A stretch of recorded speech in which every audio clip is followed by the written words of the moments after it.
The Princess Diaries 2 by Meg Cabot. Retold by Anne Collins.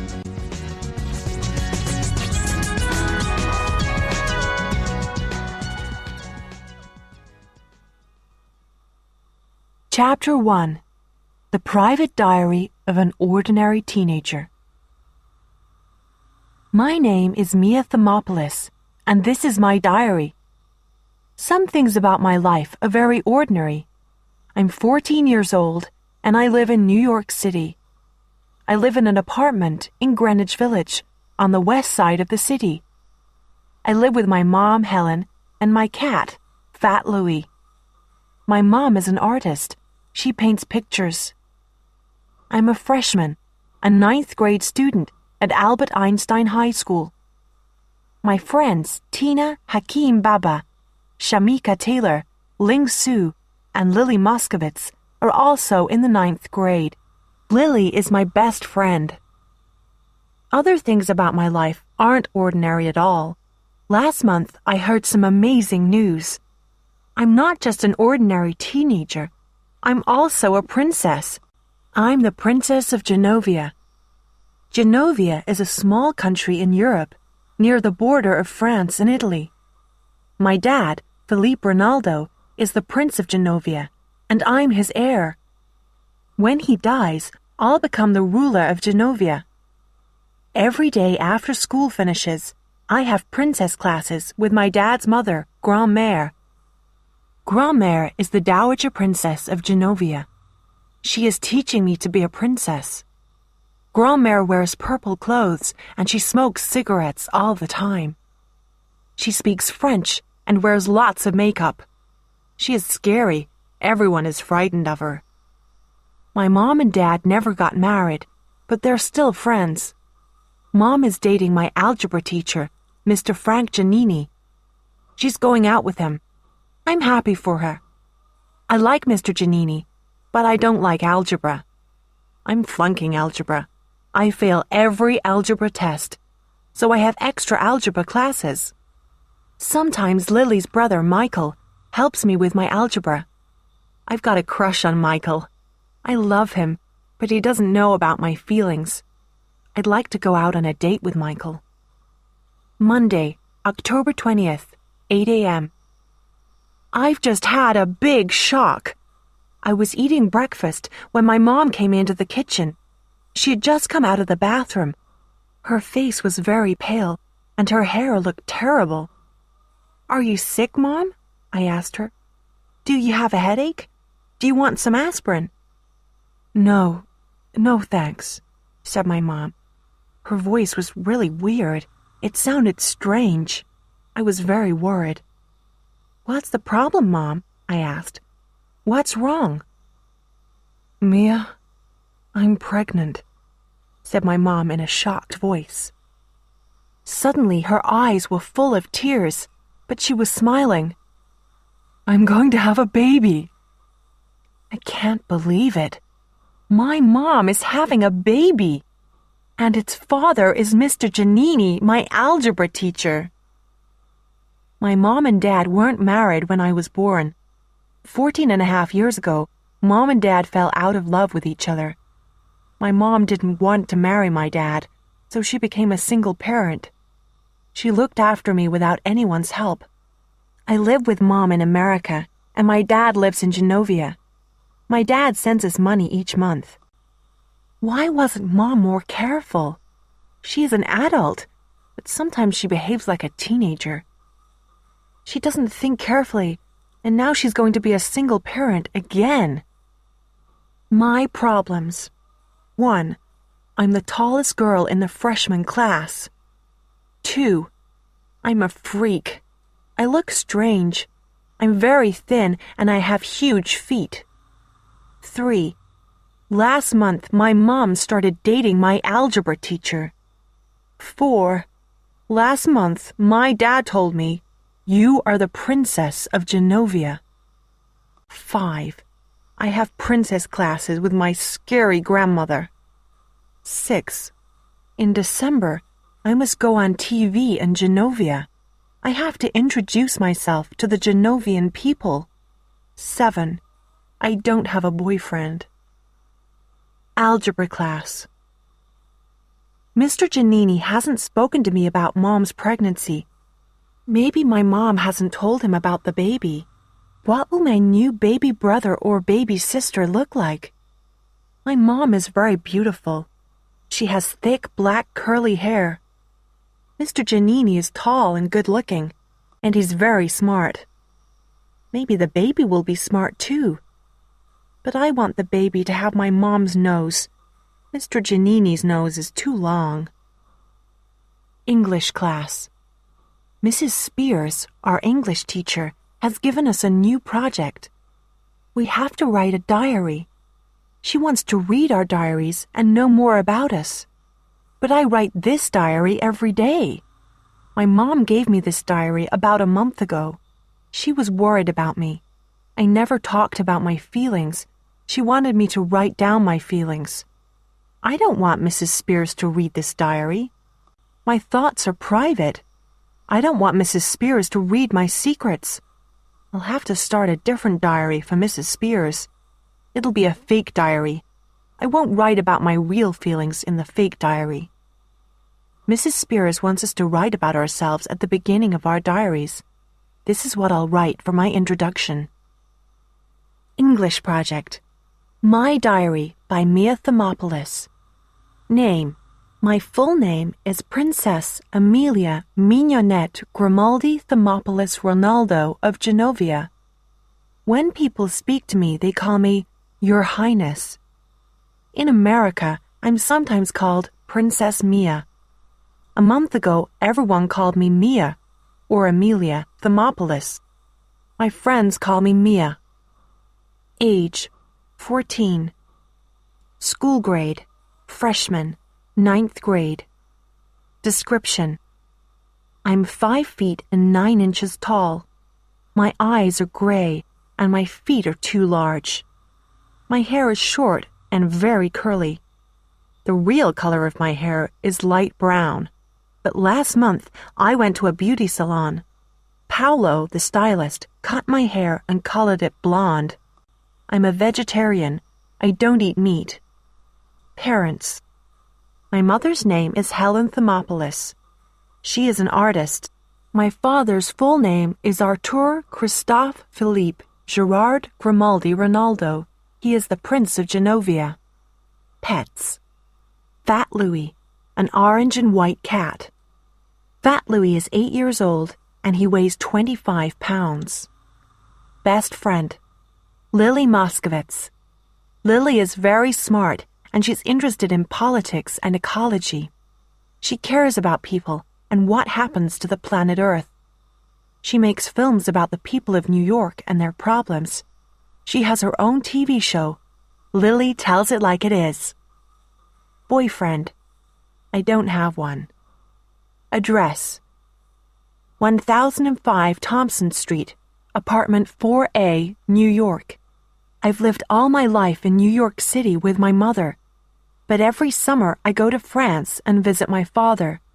We stay in my grandmother's house. About a month ago, my father told me, Mia, I am the Prince of Genovia. You are my heir. After that, he came to stay at the Plaza Hotel in New York. He's staying in a suite in the penthouse, rooms on the hotel's top floor. My grandmother has a suite in the penthouse too. I have to go there every afternoon. My grandmother is teaching me how to be a princess. Afternoon. Lily sat with me in the cafeteria during lunch.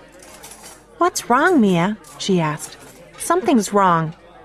I wanted to say, Lily, my mom's pregnant. But I didn't say this. I told a lie. Nothing's wrong, I said, but Lily didn't believe me. I'm worried about my mom and Mr. Giannini. Will Grandmère be mad about my mom's pregnancy? Will she be angry when she hears the news about the baby? And what about my dad? How will he feel? Will he be angry? Or will he be sad? A year ago, my dad got very sick. He had cancer. Dad is okay now, but he can't have any more children. He's not in love with my mom now, but maybe this news will hurt him. And has Mom thought about which foods are best for a pregnant woman? My mom doesn't eat healthy foods. She eats too many candy bars, cakes, and pizzas, and she drinks beer. Our refrigerator is full of the wrong kinds of food. I must throw out all the alcohol and coffee. I must buy fresh fruit, vegetables, and milk. Late afternoon. Today, I used the school computer and I went on the internet. I found some information about pregnancy. Lily saw what I was looking at. "Do you have a secret to tell me, Mia?" she said in a shocked voice. "Are you pregnant?" Lily's voice is very loud. Everyone heard her. "I'm looking for some information from my biology class," I said. Only part of this was true. I'm working on a special project with Kenny Showalter. Kenny is my study partner in biology class. The project isn't about pregnant women. It's about insects, but Lily doesn't know this. Lily went on talking about pregnancy. I was very embarrassed because her brother, Michael, was sitting with us. He heard our conversation. I wanted Lily to shut up. I've liked Michael for a long time, but he doesn't know this. He's a senior student. He's older than me. He's very smart, and he's kind. He's also good-looking, and he has a gorgeous body. But Michael doesn't notice me at all. I'm just his younger sister's best friend.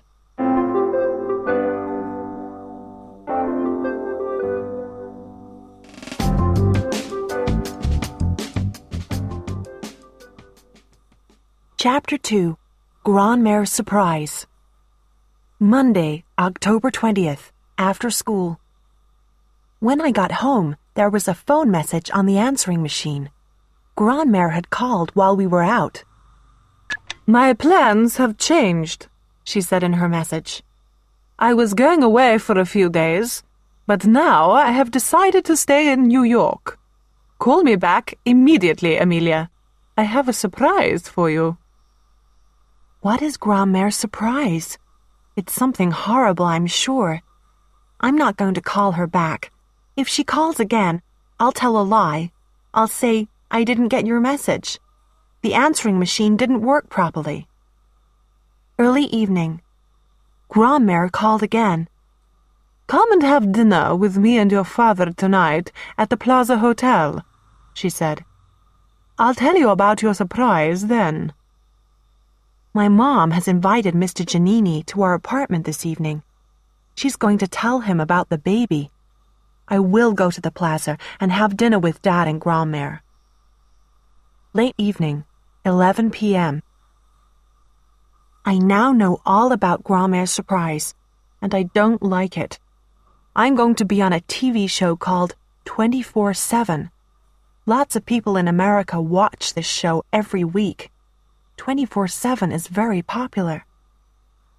Grandmère spoke to the people who work on the show. She made an arrangement with them. I'm going to be interviewed by Beverly Bellerive. Beverly is going to ask me questions about being a princess. The interview will be filmed next Saturday. I don't want to be on the 24/7 show. But Grandmère won't listen to me. "You have to tell everybody about Genovia," she said. "Then lots of tourists will go there. This will be very good for Genovia." "Your grandmother is right, Mia," said my dad. Then he started asking questions about the interviewer, Beverly Bellerive. "Didn't she win the Miss America beauty competition in 1991? He said. "Is she dating anyone?" My dad likes beautiful women. "Where will the interview be filmed?" I asked. "Will it be filmed at my apartment or at the Plaza Hotel?" Then I thought about my mom and Mr. Giannini. What will Mr. Giannini say when Mom tells him about the baby? I said to myself. Will he be happy? When I got back to the apartment, the door to my mom's bedroom was closed. I heard Mom and Mr. Giannini talking quietly inside the room. I want Mr. Giannini to be pleased about the baby. He's the best guy that my mother has ever dated. I went into my bedroom and switched on my computer. There was an email message from Michael Moskowitz. He wanted to talk to me. Michael likes working on computers. He is a member of the computer club at school. He writes an online magazine called Crackhead. Michael and I often use our computers to send instant messages to each other. We have conversations in an internet chat room. We use different names when we chat to each other. I use the name FT Louie. It means Fat Louie. It's the name of my cat. Michael uses the name Crack King, a criminal who sells drugs. Michael is always making clever jokes. This was our conversation. Crack King. At school today, you were weird. What's wrong with you? FT Louie. Nothing is wrong. I'm fine. Crack King. You weren't listening when I was helping you with your algebra problems. FT Louie. Yes, I was. I heard everything that you said. But I wasn't telling Michael the truth. There is something wrong. I have a problem, and I can't talk to him about it. I have a crush on Michael Moskovitz. When I'm close to Michael, I can't think clearly. He makes me feel happy and excited. I have to stop writing now. My mom is outside my room. She's knocking at the door. Very late. My mom just came into my bedroom and she was crying. Why are you crying? I asked. Isn't Mr. Giannini pleased about the baby? What did he say? I'm crying because I'm so happy, she replied. Then she pulled me into the living room. Mr. Giannini was standing there. We want you to hear our news first, said my mom. We're getting married. Then she put her arms around me and held me tightly. Mr. Giannini hugged me too. It's very weird being hugged by your algebra teacher. Tuesday, October 21st, 1 a.m. My mom and Mr. Giannini are getting married. Does my mom believe in marriage? She never married my dad. Maybe he never asked her.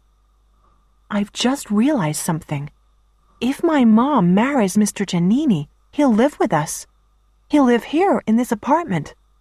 I'll have to eat breakfast every morning with my algebra teacher. 9 a.m. When I woke up this morning, my throat was painful. I felt ill and I couldn't talk properly. I tried to shout for my mom, but my voice was very weak. She couldn't hear me, so I got up and went down the hall to her room. Mom, I'm sick, I whispered. I can't go to school today. Please will you call the school, and please tell Lars. Tell him don't come with the limousine, and call Lily. Lars is my driver and bodyguard.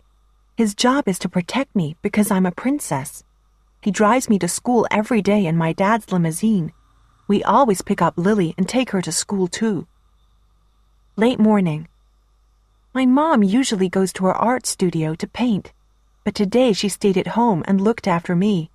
She made me cups of tea and special food. At 10 o'clock, Mom put a thermometer in my mouth. She took my temperature. She wanted to find out if my body heat was normal. After a minute, she took the thermometer out of my mouth and looked at it. Your temperature is 99.0 degrees, she said. It is 0.6 degrees higher than normal. Then she touched my face. Your skin is hot. You have a fever. Stay in bed and rest.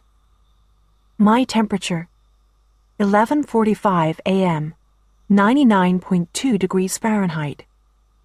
12:14 p.m., 99.1 degrees Fahrenheit. 1:27 p.m., 98.6 degrees Fahrenheit. 2:05 p.m., 99.0 degrees Fahrenheit. 3:35 p.m., 99.1 degree Fahrenheit. Maybe my temperature won't be normal by Saturday. Then I can't be interviewed by Beverly Bellerive. Great! Evening. Grand-mère called a short time ago. I'm sick, I told her, but she didn't feel sorry for me at all. If I'm still sick on Saturday, I won't be able to do the interview, I said. Of course you will, said Grand-mère.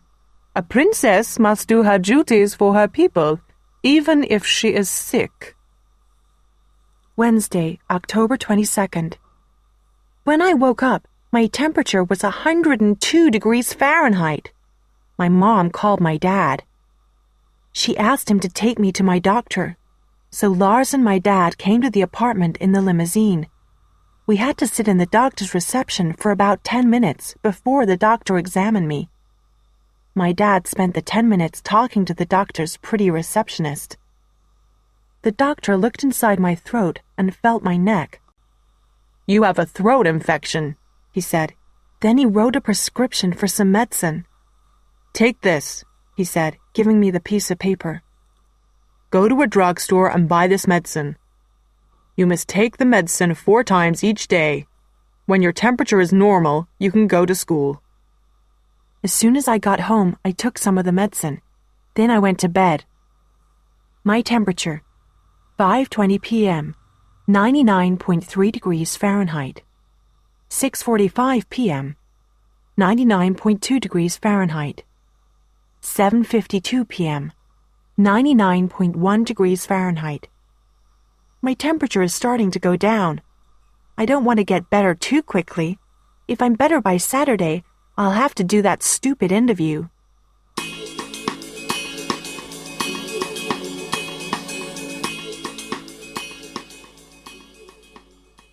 Chapter 3. A Secret Admirer. Thursday, October 23rd. This morning, something very exciting happened. My mom brought me a letter that came in the mail. When I opened the envelope, I got a big surprise. Someone has sent me a love letter. I don't know who sent it. There was no name at the end. It was from a secret admirer. The person wanted to keep his name a secret. The letter was signed, "A Friend." It was printed on a computer. There was no handwriting on it. This is what it said. Dear Mia, I feel strange writing this letter, but I'm too shy to talk to you. I can't tell you my real feelings, so I'm writing my feelings in this letter. I've liked you for a very long time. I liked you before you became a princess. I'll always like you. Sincerely, a friend. I've never had a letter like this before. Is it from Michael Moskowitz? I hope that it is. But Michael sees me nearly every day, and he's never spoken to me about his feelings. If the letter isn't from Michael, who sent it? I want to call Lily, Tina, and Shamika and tell them about the letter, but they are in school. I can't be sick now. I have to get well immediately. I want to go back to school and find out about this letter. My temperature, 10:45 p.m., 99.2 degrees Fahrenheit. 11:15 p.m., 99.1 degrees Fahrenheit. 12:27 p.m., 98.6 degrees Fahrenheit. Yes, I'm getting better. 2:05 p.m., 99 degrees Fahrenheit. Oh no, my temperature is going up again. 3:35 p.m., 99.1 degrees Fahrenheit. I'm not getting better. Why is this happening to me? Late afternoon. Lily came to the apartment after school. She bought some homework for me. I didn't tell Lily about the letter. I won't tell anyone. The love letter is very private. Maybe Michael did write it. If he wrote it, he won't want everyone to know about it. Lily sat on my bed and we watched a movie on TV. The movie was about a handsome boy who fell in love with a girl. Later, the boy found out that the girl was a princess. Her story was just like mine. But the girl in the movie couldn't marry the handsome boy. Her father had arranged for her to marry a prince. Maybe my dad has arranged a royal marriage for me too, I said to Lily.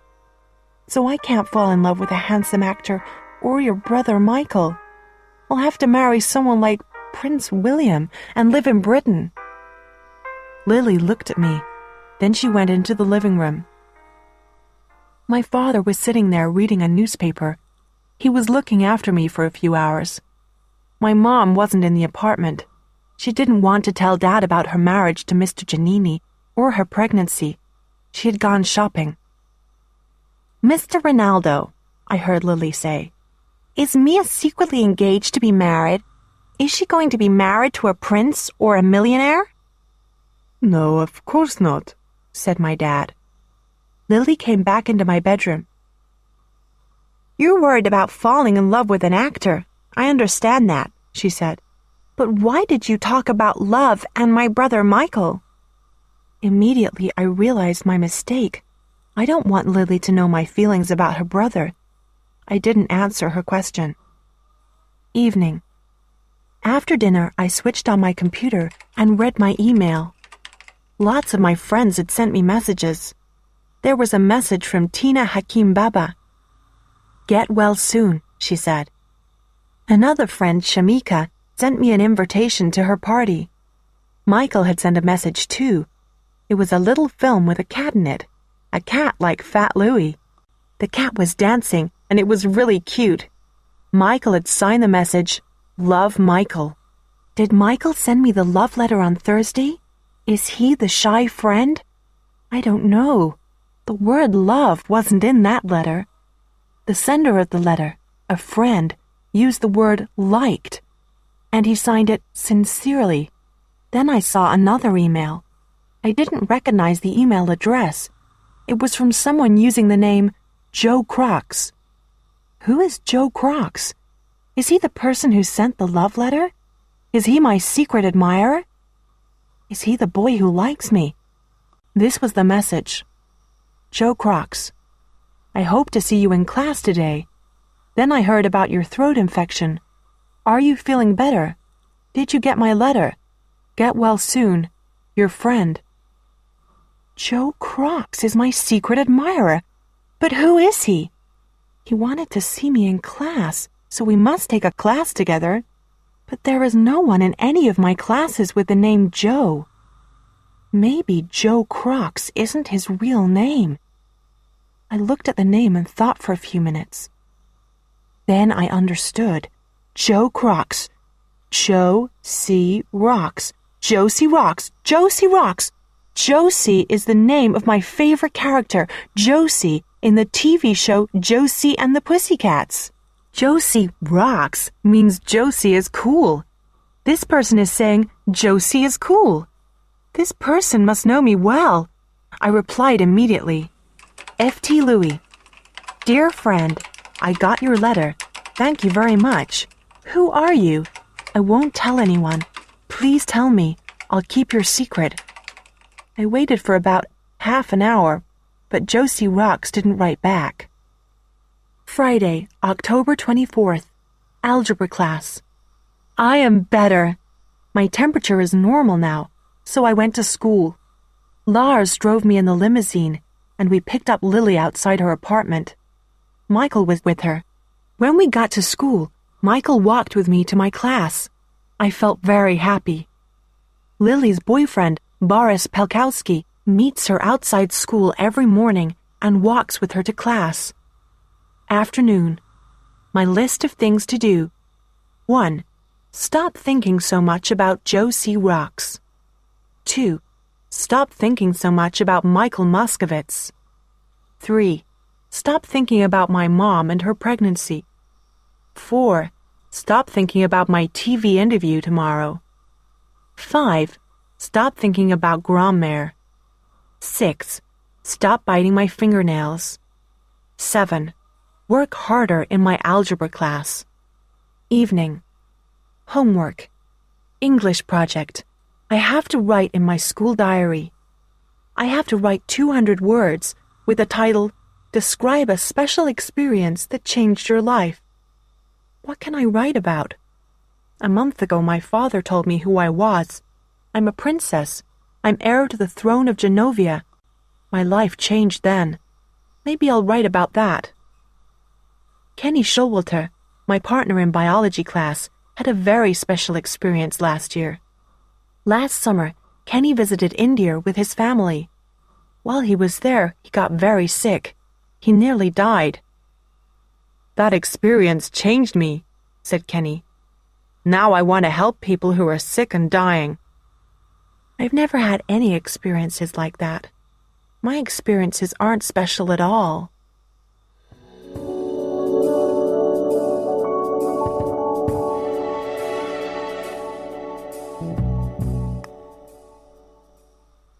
Chapter 4. Me and My Big Mouth. Saturday, October 25th, Grandmare's Suite, the Plaza Hotel. As I waited to start my interview with Beverly Bellerive, I felt weak and ill. My throat hurt and my body was hot. Maybe I didn't feel well because I was nervous. 24/7 is a very popular TV show. My interview is going to be shown on Monday night. People in about 22 million homes all over America will watch it. When I got to the Plaza Hotel, my dad was in my grandmother's suite. He started talking about Mr. Giannini. Mia, is your algebra teacher living in your apartment? He asked. I didn't know what to say. Mr. Giannini isn't living in our apartment. Not really, but he will be living there soon. No, I said. Dad looked happy when he heard that. But will he be happy when he finds out about Mom's marriage to Mr. Giannini? Will he be happy about Mom's baby? The interviewer, Beverly Bellerive, arrived at the suite. She's very smart and very beautiful. My dad likes her very much. He smiled a lot when he talked to her. She smiled too. Lots of women like my dad. He's rich, and he looks like Captain Jean-Luc Picard in the TV show Star Trek: The Next Generation. 7 p.m. in the limousine. I'm feeling much worse. The interview was awful. I made a really bad mistake. My dad and Grandmère watched while Beverly Bellerive interviewed me. At first, everything went really well, but then I said a stupid thing. And because of this, my dad knows about Mom and Mr. Giannini. I didn't want this to happen. I was just so nervous. Beverly was nice to me, but I couldn't think clearly, and my answers were too long. We talked for about an hour. Then Beverly said, Mia, didn't you have some exciting news recently? I was very surprised. She was asking me about the baby and the wedding, I thought. Oh, yes, I said quickly. I'm very excited. I've always wanted to be a big sister, but my mom and her boyfriend don't want a big wedding. They just want a small, quiet wedding. Me and my big mouth. The words just came out. I spoke before I thought about the question. My dad was drinking a glass of water. He dropped the glass. Grandmère started making strange noises. Suddenly, I realized what I'd said. Oh no, I thought. I've said the wrong thing. Beverly wasn't talking about my mom. She didn't know about my mom's marriage to Mr. Giannini, and she didn't know about the baby. Beverly was talking about my work at school. I'd got a very good grade in my last algebra test. My dad put his hands on his head. His face was pale. He looked shocked. What will my mom say when she finds out? Don't worry, Mia, my dad said. I'll explain to your mother what happened. It wasn't your fault. I don't know what I said in the rest of the interview. I don't remember what other questions Beverly Bellerive asked me. I'm not jealous of Mr. Giannini, my dad said to me later. I'm pleased for your mother. She and Mr. Giannini will be very happy. He said that, but I don't believe him. I'm going straight from the hotel to Lily's place. She's asked all her friends to go to her apartment. We're helping her to make a film tonight. It's about teenagers behaving badly. Maybe I can stay at Lily's place tonight. I don't want to go home and see my mom yet. I'll wait until Dad talks to her. Sunday, October 26th, 2 a.m., Lily's bedroom. I did a very stupid thing tonight. I was with Tina, Shamika, and Ling Su at Lily's apartment. Lily gave me a dare. She told me to do something stupid and dangerous. I want to film some teenagers behaving badly, she said. If I ask you to do something stupid, will you do it? What's the dare? I asked. I dare you to drop an eggplant onto the sidewalk from my bedroom window. You won't do it. You're good. You never behave badly. I'll do it, I said at once. I accept the dare. It was a very stupid thing to do. Lily's family live in an apartment 16 floors up from the street. It's extremely dangerous to drop anything out of high windows in New York City. If something falls on someone in the street, they could die. But my friends heard what Lily said, so I agreed to do the dare.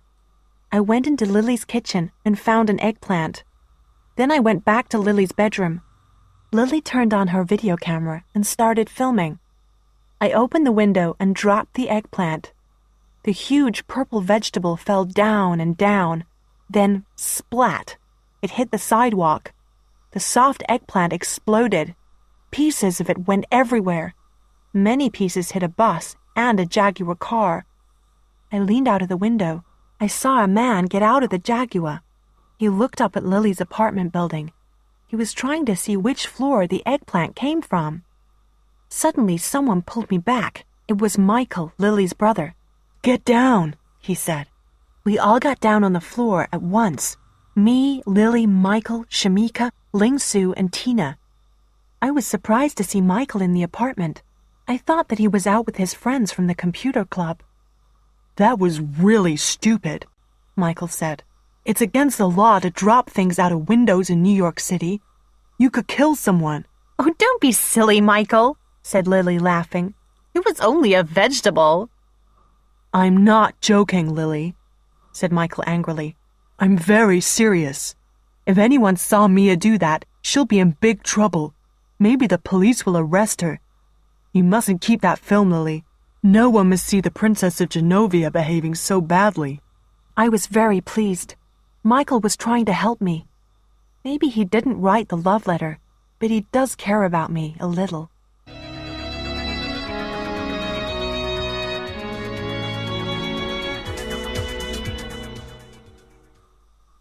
Chapter 5. Wedding Plans.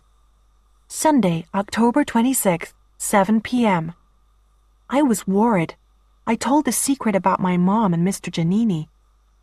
I didn't want to leave the Muscovitz's apartment this morning. I always feel relaxed and comfortable at Lily's place. Lily and her family are ordinary people with normal problems. But my family is weird, and our problems are always difficult. I was surprised when I got home. My mom was happy to see me. "Don't worry, Mia," she said. "Your dad's talked to me about the TV interview. Everything's okay. I understand." We sat down and made plans for her wedding. My mom wants to get married near the time of Halloween. Then Lily called. "You've done an interview for 24/7 and it's being shown on Monday," she said. "Why didn't you tell me?" "How do you know about this?" I asked in surprise. "There are TV commercials advertising it," said Lily. "They're saying Princess Mia, America's royal princess, has been interviewed by Beverly Bellerive." "Why didn't you tell me?" Lily asked again. "I didn't think that it was important," I said. "You didn't think that an interview with Beverly Bellerive was important?" said Lily. "Beverly Bellerive is America's top TV journalist. She's great." "Oh," I said. "She just seemed like a nice lady." 9 p.m. I've had another email from Josie Rocks. Josie Rocks. "Hi, Mia. I just saw the TV commercial for your interview. You look great. I'm sorry, but I can't tell you my real name. Now stop reading your email messages. You must start your algebra homework. Your friend." I wrote back immediately. F.T. Louie. "Who are you?" Josie Rocks didn't reply. How does he know about my algebra homework? Michael knows about my algebra homework. Is he Josie Rocks? I want Michael to be Josie Rocks. Monday, October 27th. Lots of people at school saw the commercials for my interview. Everyone is going to watch 24/7 tonight. Tomorrow they'll all know about my mom and Mr. Giannini. What am I going to do? What did I say in the interview? What other things did Beverly and I talk about? Did I say other stupid things? I talked about the interview with my friend, Tina Hakim Baba. Before Tina was born, her mother was a model in Britain. She did a lot of TV interviews. The TV company always sent my mom a videotape of the interview before they showed the film on TV, said Tina. This was a good idea. So at lunchtime I called my dad at the Plaza Hotel. I asked him to get a videotape of my interview from Beverly Bellerive. I'll ask her now, said my dad. He spoke to someone in his hotel room. Then I heard Beverly's voice on the phone. What's the matter, Mia? She asked. Beverly was in my dad's hotel suite. I wasn't surprised. My dad liked Beverly very much when he met her. I'm worried about my interview, I said. I'd like to see a videotape of the film before you show it on TV. You don't need to see a videotape, said Beverly. Don't worry, everything's fine. Afternoon. Something very embarrassing has happened. I was walking down the school hall with Michael and Lily when we met Lana Weinberger. Lana is the most beautiful and popular girl in the 9th grade. Lana walked up to Michael and me and stared at us. Are you two dating each other? She said loudly. Michael's face became red. So did mine. Lily started to laugh. Mia and Michael dating? She said. Of course they're not. Lana started laughing too, but Michael didn't say anything. He was putting his books in his bag. After school. When I walked into Grandma's hotel suite for my princess class today, she was sitting with a strange man. On the table in front of them, there was a huge piece of paper. There were lots of circles on the paper. Grandmère and the man were sticking small pieces of paper onto the circles. What are you doing, Grandmère? I asked.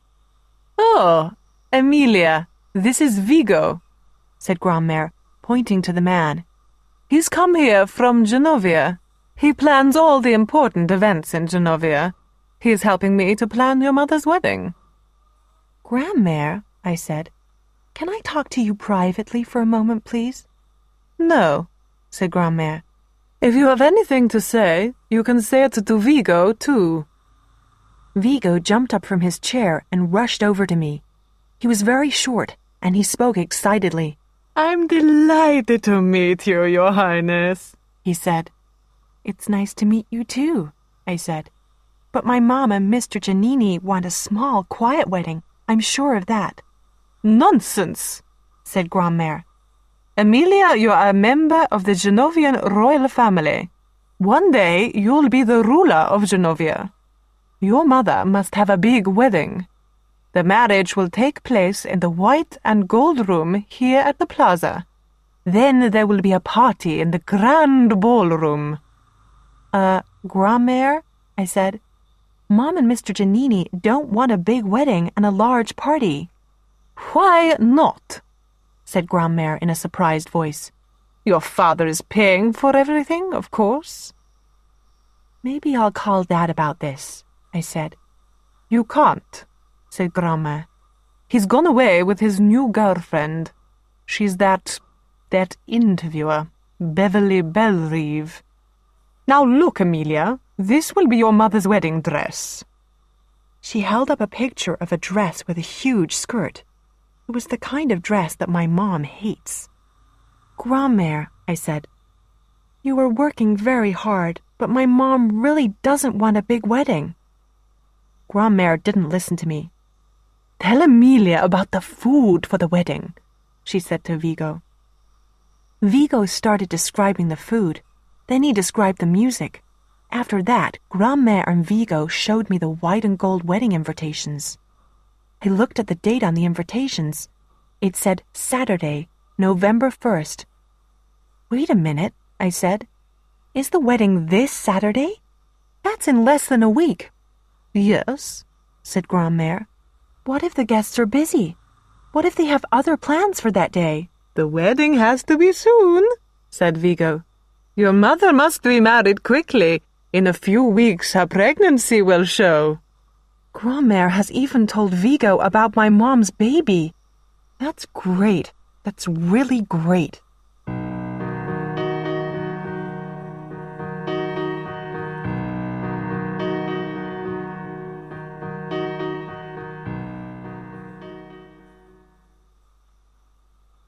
Chapter 6. The Interview. Monday, October 27th. Evening. When I got home, I didn't tell my mom about Grandmare's plans for the wedding. My mom was in the bathroom. She was feeling sick because she was pregnant. Mr. Giannini was in the apartment. It was nearly time for my TV interview with Beverly Bellerive. He switched on the TV and we watched it together. The interview was horrible. It went like this. A man's voice spoke at the beginning of the show.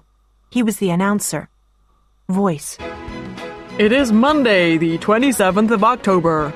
On 24/7 tonight is Beverly Bellerive's interview with America's Princess, Mia Ronaldo. A picture of me and Beverly Bellerive came on the TV. We were in the penthouse suite of the Plaza Hotel. Beverly looked at the TV camera and spoke. Beverly. This is the amazing story of an ordinary teenage girl. She lives in New York City with her mom, Helen Thermopoulos. Helen Thermopoulos is an artist. A month ago, Mia was a normal teenager. Her life was filled with ordinary teenage things like homework and friends. Then one day, everything changed. Then Beverly turned to me and started asking questions. Beverly. Mia, please tell us about that day. The day when your life changed completely. Me. I was here at the plaza with my dad. He told me 2 pieces of amazing news. First he said, I am the Prince of Genovia. Then he said, you are the Princess of Genovia and my heir. When I die, you'll become the ruler of Genovia. Beverly. How did you feel about that news? Me. I was really upset. Me, a princess. I didn't want anyone at school to know. I didn't want to be a freak like my friend Tina Hakim Baba. Tina's life is strange and lonely. Her father owns an oil company, and he's very rich. Tina's parents worry about her safety. A bodyguard goes everywhere with her. He even comes to school. But that's what has happened to me, too. I have a bodyguard. I'm a freak, too. A huge freak. Beverly. Oh, Mia, I can't believe that.